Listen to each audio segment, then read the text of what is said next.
What is up, everyone? It is Rachel. Welcome back to my channel. And so today is another one of my career fair videos, a new series that I'm starting on this channel where I'm going to be talking to a bunch of different friends who are in different fields, different jobs, different majors, and what they're doing post-grad. So today I'm going to be joined by my friend Edar, who is a teacher. And so if you are a student applying to colleges this year or next cycle, definitely check out Study Hall College Consulting. It's a team of myself as well as other UC Berkeley students where we specialize in reviewing college application essays as well as consulting one-on-one with students or parents who may have questions or want some extra advice. So definitely check out our website. On our website as well, we have a blog where we post weekly free blog tips. So yeah, without further ado, let's go talk with Edar. The most famous reindeer of all. Rudolph the red-nosed reindeer. Awesome. So hopefully we are recording via Zoom now. I am joined by my good friend Edar. If you wanted to introduce yourself. My name is Edar. I am a special education teacher in New York. I teach 10th grade earth science. This is my second year teaching. Did the same thing last year. I graduated from UC Berkeley in 2019 with a major in molecular toxicology and a minor in CalTeach, or K through 12 science math education. As a teacher, what do you do on a daily basis? Can you walk us through what your day-to-day life is like in person, and now that things are online school, since you did have 1 year in person and now 1 year online? Yeah, so it's actually extremely different. So in person, wake up at like 6:30, 7 o'clock-ish. My school starts at 8:20. So I have to be in usually at about 8 o'clock. Worst case scenario, getting like 8:18, 8:19. I didn't have a first period, so I had a little bit of leeway, thankfully. How my day looks is, as a special education teacher, in New York State, there's different tiers. So I either have my own classes or I share a class with a co-teacher. So I had 3 classes that were called integrated classes, where we had both special education and general education students in the same room. And then we had different tiers of like 15 students or 8 students or 6 students, etc., with either an aid, multiple aids, no aid, depending on how beneficial an aid would be and what supports the students need specifically. So I have 3 integrated and 2 are called standalone classes. And it's just like any high school that you would imagine, like you would just go through your day-to-day, teach. I had a prep in there. I had 1 period where all the science department met together, lunch, break, after school. If students stayed, if students want to come during lunch, I would have my room open. They would let me know if they wanted to come in, or I would just take off and go home. Remote is extremely different. If I start at 8:20, I can technically roll out of bed at 8:15, which is very, very nice. I try not to because I need to be awake during work. This year, we're shifting a lot more into social and emotional learning for our students. The emphasis on Black Lives Matter. I teach in an urban setting. Most of my students are Black and brown students. On top of that, with COVID impacting lower socioeconomic status families a lot more, my students are going through a lot. I try to spend less time on the actual content and more time on just making sure my students are supported. So classes are a lot more free-flowing and less structured this year for me. Our district and our school, the policies are a lot more lenient this year in terms of what grades students need to beat, whether or not we have state standardized tests or not, because that's a huge part of classes I'm teaching. If you're from New York State, you know what Regents exams are. My class is a Regents exam. If you're not from New York State, then they're basically kind of like, in order to graduate high school, you need to pass 1 Regents science, math, English, and history. And I teach a science class, so you need to take this end of the year test and pass that with a 65 or above in order to actually graduate. The content year to year is really important, but because this year a lot of these tests are being waived, just like how they were waived last year, I have a lot more freedom in my life. That's really interesting to hear about how things have shifted versus online and in-person classes. So I know, Edar, you came into college thinking you wanted to do pre-med, studying for pre-med, going to med school. So how did you get interested in teaching? I came in as a lot of people in Berkeley come in as pre-med, taking Chem 1A. And I found myself like kind of helping out my classmates a lot in terms of chemistry, just because I guess it came to me a lot easier, and then in math as well. I also needed my own help, honestly. So I went to something called the Student Learning Center, and that helped me a lot in Chem 1A, Chem 3A, so OChem. And my second year, I realized like kind of want to give back to this. So I started working there, started tutoring there. And I eventually found myself ditching class to go to the SLC and help people there. I would just literally just not go to class and go to the SLC and just hang out there. Kind of became my family, my little like home. And I realized like I enjoyed not just helping people get a better grade, but just talking to people, like collecting stories, hearing about how they got to where they were, their roots, their aspirations, things like that, finding similarities, highlighting differences. And I realized like, you know what, why don't I pick an education minor? And then I had a friend in my molecular and cell biology club who told me about CalTeach, which was a lot more, I guess, intensive in the fact that it allowed me to be on the ground, be in classrooms and shadowing teachers, and just finding that cohort of people who wanted to be teachers. Because if you have an education minor, like that doesn't necessarily mean you want to be a teacher, but CalTeach is geared specifically towards teachers. And they have it across multiple UCs, not all, but I know Berkeley and Merced definitely have them.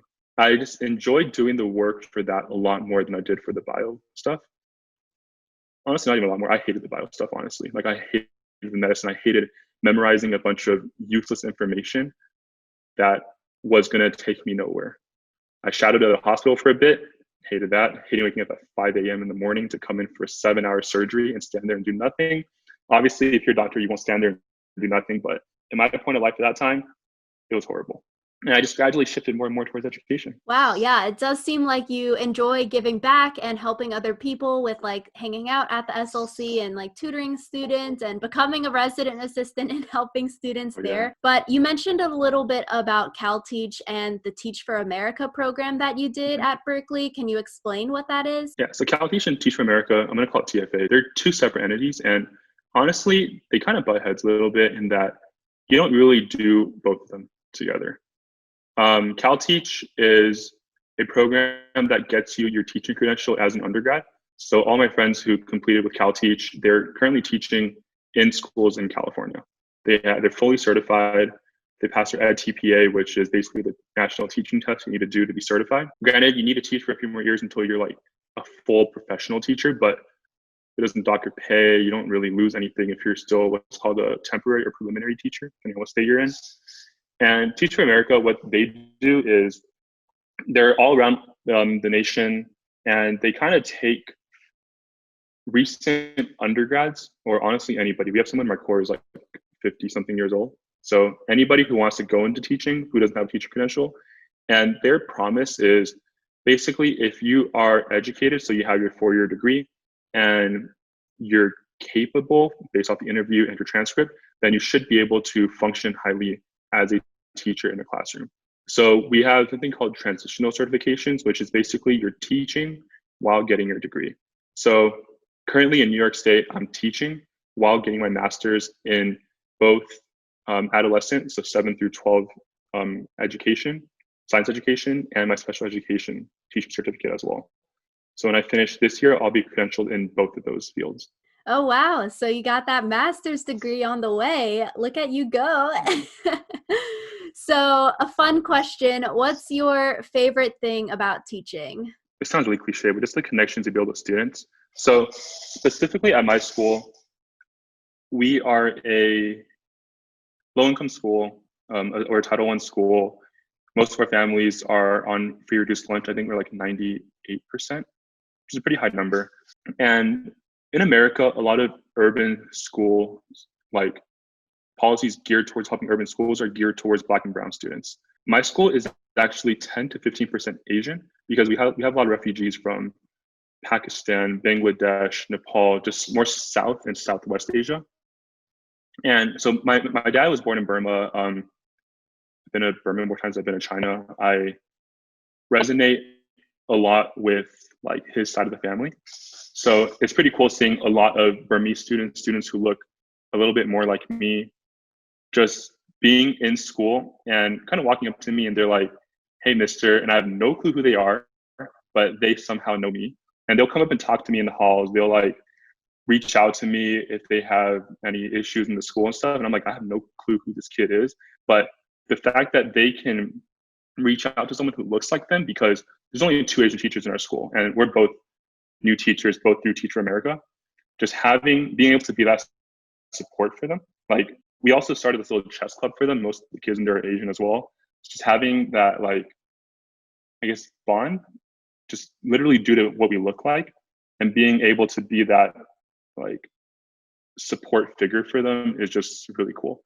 Granted, now that we're remote, this is a little bit difficult, which is why I'm struggling a little bit more this year in terms of finding enjoyment for my work. But this is hopefully not a full-time thing for the future. Yeah, it's gotta probably be really rough that like you don't get those face-to-face interactions with students, and then it's probably a lot harder for students to like reach out to teachers that they don't know. Like you're saying, students just come up to you even though you don't have them as a student. So on the other hand of that, what is the worst thing about teaching? Waking up in the morning is horrible. Right now, we have a policy in our district in which we're giving students, I would say, a lot of opportunities to pass, for lack of a better phrase. Basically, our first quarter just ended, and the students basically have until the end of the year to turn in any work. And this policy is supposed to be geared towards helping students who have technical difficulties, who school isn't their first priority because they have to work, they need to support their family because they have 8 other siblings to help through school, which is completely understandable. The issue is, and there's literally no way around this, that any kid who is really used to, I guess, not putting their full time into school throughout the entire year can wait until May, can wait until June, and still be able to pass and not really learn as much, but kind of just make sure you have the numbers. And then as teachers, we have a lot of pressure from administration, from the district, to make sure that students, that their passing rates are looking really good. So just balancing that like bureaucratic aspect of it is definitely a struggle. It's really disheartening. But once again, hopefully when we're back in person, it looks a little bit better. After your Teach for America in New York ends, do you know what you're doing next, or do you have any ideas of what you want to do next? I'm probably going back to California. From California. I mean, I did the Cal Teach program there because I wanted to be a teacher in California, but I wanted to get out of the Bay for a little bit, so I opted into Teach for America. But I'm probably going to go back to California, fully credentialed there, transfer my New York one over, and teach there for a bit. Eventually down the line, I do want to apply for these educational leadership programs to get my doctorate in education and just kind of go into more policy making, like higher up, maybe district level. It's ridiculous how little teachers make. And I 100% could not support even another person on my salary right now. It's comfortable for me, but add one more person, even I got a dog in August. Like that's already taking into digging into my savings, and it's kind of crazy. So my last question for you, for students who are interested in getting involved in teaching or anything like that, do you have any advice for them? If you do want to get involved into teaching, look at your school, what your school offers in terms of outreach programs to local public schools. Whether you have clubs or a program like Cal Teach, I know a lot of schools, no matter where you are, have this kind of program. Look into shadowing different schools across all different grade levels to see what you enjoy. And when you're there, don't just kind of passively go in and play with the kids and help out the teacher. Literally ask the teacher, like, hey, I'm considering this for a career. Should I do it? What are pros and cons? And really get to know them, because I mean, most mentor teachers have been teaching for at least 5 years. It's probably their career for the rest of their life. Like, they knew what they got into and they're living it every day. So they give the best advice.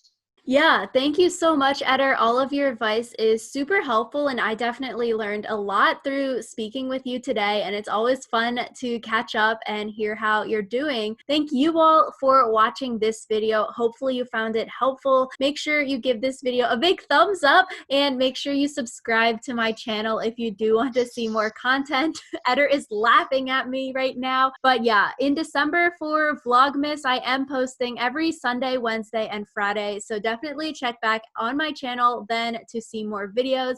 But yes, thank you all so much for watching, and we will see you all next time.